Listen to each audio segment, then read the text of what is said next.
Nós éramos escravos do faraó no Egito, e o Eterno nosso Deus nos tirou de lá com mão forte e braços estendidos. Eu sou o Igor. E eu sou o Daniel. E nós vamos falar um pouquinho sobre a história da Páscoa. Nós temos 4 tópicos a sondar nesse vídeo. O primeiro é a origem e a história da Páscoa, depois as práticas do segundo tempo, a ressignificação cristã e, por fim, como essa memória pedagógica permanece viva até hoje para o judaísmo e para o cristianismo. Vale a gente lembrar que a Páscoa, ou a Pessa, ela acontece praticamente o seu memorial no capítulo 12 de Êxodo. Deus fala que terá um dia que haverá uma celebração. Mas é interessante que, antes da gente ler sobre a história da Páscoa, da libertação, Deus já impõe um dia para celebrar. Isso é um pouco questionador, né, Daniel? Afinal, nós temos um dia para celebrar o que ainda não aconteceu. Mas a Páscoa é justamente para lembrar daquele anjo que passa sobre as portas e o momento da libertação do povo de Israel. E o sacrifício do cordeiro ou do cabrito sem defeito e a aplicação do sangue nos umbrais das portas tem um significado profundo que simboliza também a proteção divina da 10ª praga. É interessante, Daniel, a gente lembrar que antes da 10ª praga, ou seja, já tinha passado 9 outras pragas sobre o Egito. E o povo de Israel estava intacto. Afinal, eles não estavam sendo afetados pelas pragas que foram enviadas por Deus. E o texto em Êxodo diz que praticamente Deus iria punir os deuses do Egito. Então parece que cada praga surte um efeito sobre uma divindade, uma deidade egípcia. Isso é verdade. E o sacrifício, ele marca como o início da celebração da Páscoa de 7 dias, onde eles comiam os pães não levedados e também para significar a saída apressada dos israelitas para o Egito. Marcando a nova identidade israelita. O sangue nos umbrais não apenas evita a morte dos primogênitos, mas santifica as casas, fazendo com que elas se tornem altares provisórios. E segundo estudiosos, alguns acreditam que esse sangue sobre os umbrais evitava as forças destrutivas de assolar aquele lar. E assim como está escrito em Êxodo, que a gente vai ler Êxodo 12, 23. Porque Yahvé passará para ferir os egípcios, e quando vir o sangue sobre a travessa e sobre os 2 marcos, ele passará adiante dessa porta e não permitirá que o exterminador entre em vossas casas para vos ferir. Bom, Daniel, é interessante que essa figura do exterminador ou destruidor aparece em outros momentos da Bíblia hebraica. É aquele anjo que é responsável por trazer o juízo divino sobre os adversários de Deus. Mas na literatura do Antigo Oriente também percebemos algumas divindades que são encarregadas de trazer a destruição, o caos ou a peste. Na literatura egípcia, por exemplo, nós temos Sekhmet. E na literatura ugarítica, nós temos Reshef, que são divindades que são responsáveis justamente pela destruição. Então parece que a linguagem de Êxodo também ecoa do pensamento dos egípcios. E quando nós falamos sobre a Páscoa, nós estamos falando de uns temas mais importantes na teologia cristã e também para a celebração judaica. Mas Daniel, o que significa Páscoa? Para exemplificar isso, tem uma história. Essa história eu queria contar para vocês. Imagine um pássaro que está defendendo o seu ninho, que está sendo atacado por um inimigo, um destruidor, um animal feroz. E o pássaro vê essa situação, chega perto do ninho e o protege. Isaías faz essa referência de um pássaro que defende os seus filhos lá em Isaías 35, versículo 5. Como aves que voam, assim Yahvé dos exércitos velará sobre Jerusalém. Velará sobre ela e a livrará. Protegê-la e a libertará. Alguns estudiosos acreditam que Pessa tem raízes egípcias, tendo um significado mais amplo, como espalhar as asas para proteger. Então, nesse sentido, a palavra Pessa tem uma semelhança com a palavra passa, que possivelmente vem da raiz egípcia. Mas é interessante que a maioria dos hebraístas, os biblistas, eles acreditam que essa palavra vem justamente da etimologia hebraica, semítica, que significa passar por cima, saltar sobre ou passagem, indicando que Deus saltou sobre as portas com sangue em seus umbrais. Mas não significa que a Páscoa ela é exclusivamente individual. Deus saltando por cada casa num aspecto individual, não representando talvez o coletivo de toda a nação de Israel. Em Êxodo 12:6, a palavra em hebraico que aparece lá é Kehal, que pode ser traduzida como assembleia, comunidade e até mesmo em algumas passagens como família. Ou reunião, que geralmente nessas reuniões você tem a presença de banquetes celebrativos. Isso demonstra que desde a sua origem, da Pessá, ela tem um sentido muito mais comunitário do que individual. A Páscoa ela é celebrada no dia 14 de Nissan, o primeiro mês do calendário religioso judaico, que costuma cair entre março e abril no calendário gregoriano, o nosso calendário. Essa data ela reflete o calendário lunisolar hebraico, que combina os ciclos da lua e do sol, e também está ligada ao ciclo agrícola, marcando o início da colheita da cevada em Israel. Assim, a Páscoa judaica simboliza a libertação e renovação, tanto no plano espiritual quanto no plano natural. Após a Páscoa bíblica, era seguido imediatamente a festa dos pães ázimos, que durava cerca de 7 dias. E me parece que há uma evolução de como era celebrada a Páscoa. Na primeira Páscoa, na primeira Pessa, lá no Egito, as instruções eram muito rígidas, assim como está dizendo lá em Êxodo 12, 8-11. Naquela noite comerão a carne assada no fogo, com pães ázimos, e as ervas amargas a comerão. Não comereis dele nada cru, nem cozido na água, mas assado ao fogo, a cabeça, as pernas e a fressura. Nada ficará dele até pela manhã. O que, porém, ficar até pela manhã, queimá-lo-eis no fogo.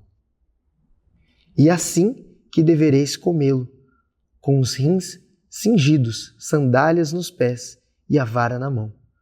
Comê-lo-eis às pressas. É uma Páscoa para Yahvé.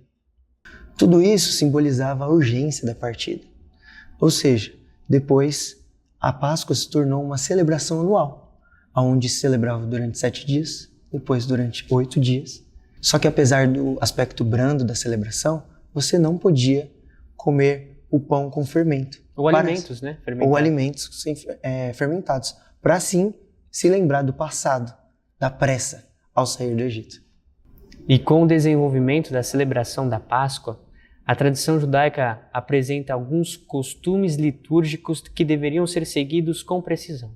A Midrash, que é a coleção de textos interpretativos da tradição dos rabinos, e a Mishnah, que é o texto compilado a partir da tradição oral, nos apresenta alguns textos que falam sobre a questão de quando, como e onde fazer essa celebração.